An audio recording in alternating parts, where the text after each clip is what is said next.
Yes, I'm here po para i-explain sa inyo kung ano po yung kagandahan ng isang account versus tatlong accounts.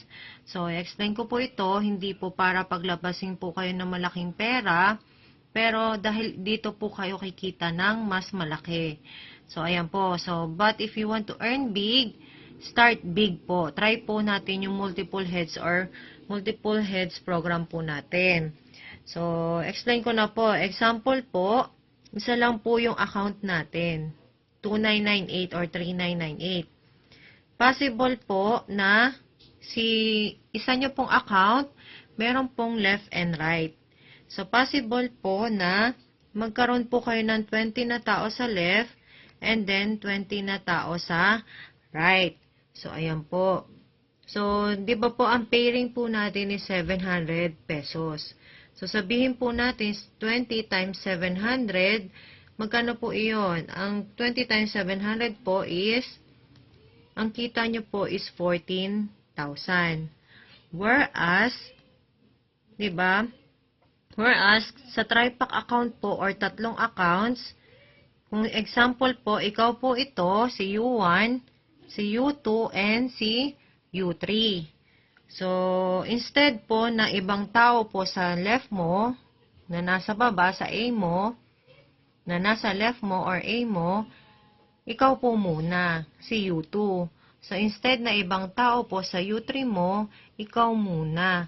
So, ito po yung tripack accounts, which is 8,994 or 9,994.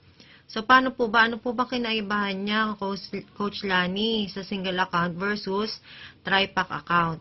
So, dito po, sa single account, 2020, gagawin na rin lang natin yung negosyo. Di ba po? Mag-e-effort na rin lang tayo, magpo-post na po tayo sa FB, i-explain na po natin sa mga kaibigan natin. Why not? Di ba po? Same number of people. Why not? Try po natin yung multiple accounts. So, eto po, yung 20 po, hatiin po natin dahil si U2 may A and B, may left and right. So, 20, hatiin po natin 10 at 10. So, total of 20.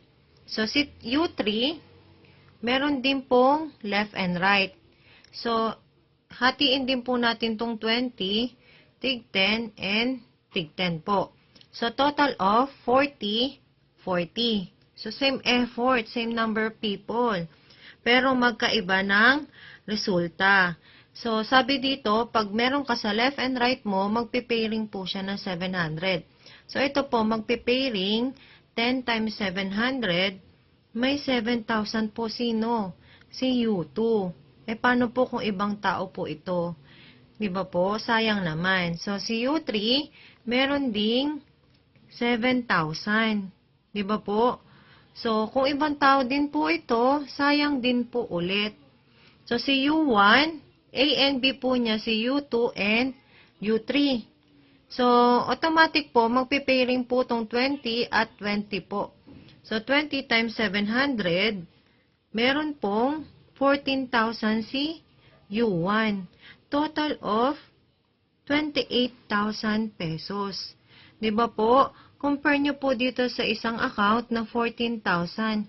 Halos kalahati. Diba po? So, sayang po yung income. So, kung why not, kung may pera naman po tayo, mag-invest na po tayo ng tama.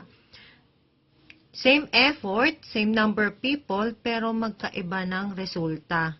So, yun po yung explanation po namin sa single versus tripack account. So, pag-isipan nyo po maigi mga coaches dahil mas maganda po kung nakaposisyon na po yung mga accounts natin. So, maraming salamat po coaches. I hope may natutunan po kayo today. God bless us all.